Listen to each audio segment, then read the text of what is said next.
হেৰা কিনো গুণগুণাইছা পিছে ইমান সাজি কাচি আছা যে ক'ৰবাত যোৱা নেকি? এই বজাৰ অলপ কৰি আনোগে বুলি ভাবিছোঁ বুজিছে। আমাৰ পোনাকণৰ কাৰণেও বজাৰ কেইটামান কৰিব লগা আছে আৰু মাজনীৰো দৰকাৰী বস্তু কেইটামান কিনিব লগা আছে। সেয়ে ভাবিছোঁ মই বজাৰৰ পৰা আহোঁগৈ। হয় নেকি? ঠিক আছে বাৰু। পিছে হাতত পইচা পাতি আছেনে নাই আকৌ? আছে দৰকাৰ হ'লে আপোনাক ক'ম বাৰু। পিছে আপোনাক যে কাম কৰা মানুহজনীৰ কথা কৈছিলোঁ, কিবা খবৰ কৰিছিলে নেকি? কৰিছিলোঁ। সেই মানুহজনী আজিৰ পৰা আহিম বুলি কৈছে। তুমিচোন ঘৰতে নাথাকা, এটা কামকে কৰিবা, মাক কৈ থৈ যাবা, মায়ে কামবিলাক দেখাই দিব পাৰিব। মানুহজনী যে পালে আকৌ দেই, এতিয়া যে বহুতকণ তৎ পাম পায়। আৰু মায়ে ঘৰত থাকিবই নহয়, মায়ে দেখাই দিব পাৰিব। মই বাৰু সোনকালে আহিম।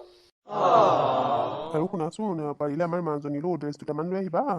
তাইৰ আকৌ বাৰ্থডেও আহি আছে নহয়। মই আকৌ ছোৱালী মানুহৰ বস্তু ইমান ভালকৈ চিনি নাপাম যে, সেইটো কাৰণে তুমিয়ে চাই লৈ আহিবাচোন। পইচা পাতি যদি দৰকাৰ হয় লৈ যাবা। হ'ব বাৰু, আপুনি সেইখিনি চিন্তা কৰিব নালাগে। মই এনেও আনিলোহেঁতেনে বাৰু। আৰু মই নাজনী হৈ আৰু তাহাঁতৰ যিখিনি লাগতিয়াল বস্তু সেইখিনি যিমান পাৰোঁ যোগাৰ দিবলৈকে চেষ্টা কৰিম। মিতালী, মই যে তোমাক বহুত ভাগ্যৱান লগাই পাইছোঁ জানানে?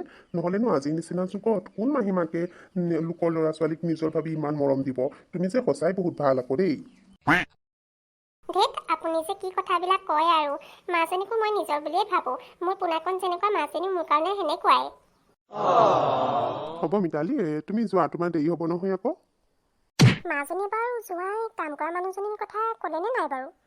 যদি কৈছে তেতিয়াহ'লে মানুহজনী কেতিয়াৰ পৰা আহিব বাৰু? মাজনী, এইফালে আহিবিচোন। এই আকৌ ক'ত যায়?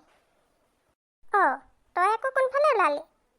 মা, তুমি ইয়াতে বহি আছিলা, দেখাই নাছিলোঁ। হেৰি, মই মানে বজাৰৰ পৰা আহোঁগৈ। পোনাকণ আৰু মাজনীৰ কাৰণে বজাৰ অলপ আছে, সেইখিনিকে কৰি আহোঁগৈচোন পটককৈ।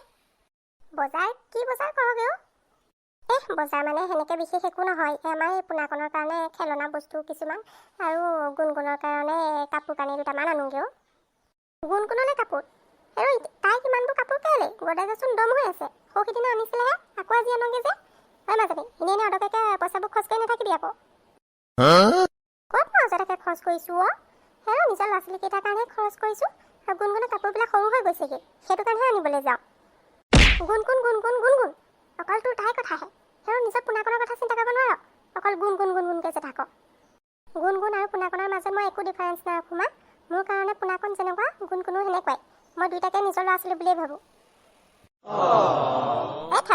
বৰ একেবাৰে মহান দেখাব নালাগে। এইবিলাকৰ যে মাথা মাৰি আছ, এই কাম কৰা ছোৱালীজনী যে কথা কৈছিলোঁ, জোঁৱাইক ক'লেনে নাই? কি ক'লে জোঁৱাই? কথাটো তোমাক ক'বলৈকে পাহৰিছিলোঁ। মানুহজনে আজি কাম কৰা ছোৱালীজনী আহিব বুলি কৈছে। আহিলে মই যদি ঘৰত নাথাকোঁ, তুমি ভালকৈ কথাখিনি বুজাই দিবা, বেয়াকৈ নক'বা আকৌ। হ'ব, প্ৰত্যেকটো কথাই মোক শিকাই থাকিব নালাগে। তাক কেনেকৈ ক'ব লাগে মই জানো নহয়। ইমান দিনে সেইটোতে মাথা মাৰিব নোৱাৰিলি, মই কলতহে হৈছে। মা, মোক মাতিছিলা নেকি? মাতিছিলোঁ গুণগুণ। মই মানে বজাৰৰ পৰা আহোঁ, তহঁতৰ কাৰণে বস্তু অলপ বজাৰ কৰি আনোগৈ। তই কিন্তু ভাইটিৰ ওচৰতে থাকিবি দেই। কিবা দিগদাৰ হ'লে দেউতা বা আইতাক কৈ দিবি। মা, ঠিক আছে বাৰু, হ'ব এতিয়া। মা, মোলৈ চকলেট এটা লৈ আহিবা দেই। কিহৰ চকলেট আনিব লাগে? সৰু ছোৱালী কিহৰ চকলেট খায়?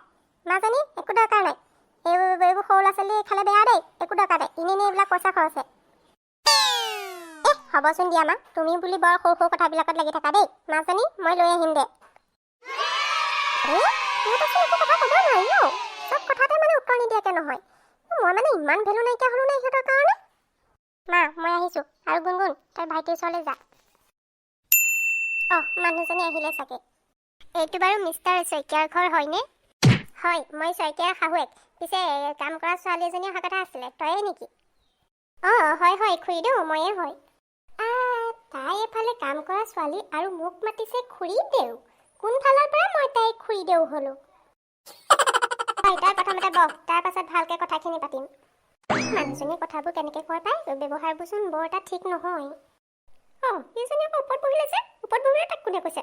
ঐ, তোৰ স্থান তাত নহয়, তই তলত বহ। ৰাম, ইমান অহংকাৰী মানুহ। মই যেনিবা ওপৰত বহিলোৱে, তাতেনো কি কথাটো হ'ল বাৰু? ময়ো মানুহহে, সেই বুলি যে মোক এনেকৈ ক'ব লাগে নেকি আৰু? শুন, তই মোক খুৰীদেউ বুলি নামাতিবি। আমাৰ ঘৰত কাম কৰিবলৈ আহিছ, সেই হিচাপত তই মোক বাইদেউ বুলি মাতিবি, ঠিক আছে? আৰু মই তোৰ কোনফালৰ পৰা খুৰীদেউ লাগিলোঁ? দেখাত কি মই একেবাৰে খুৰীদেউজনী নিচিনা লাগে নেকি? খুৰীদেউ ক'বলৈ আহে। হ'ব বাৰু বাইদেউ, আপুনি যেনেকৈ কয় সেনেকেই হ'ব। আৰু শুন, কামলৈ সদায় টাইমত আহিবি। আহিয়ে কামত লাগিবি নিৰ্দিষ্ট টাইমত আহিবি নিৰ্দিষ্ট টাইমত যাবি আৰু ঘৰৰ সকলো কাম ঠিক ঠাক কৰিহে তই ঘৰলৈ যাব পাৰিবি গম পাইছ নহয় নহ'লে যদি তই 1 মিনিটো দেৰি কৰ নহয় তোৰ দৰমহা কটা হ'ব গম পাইছ নহয়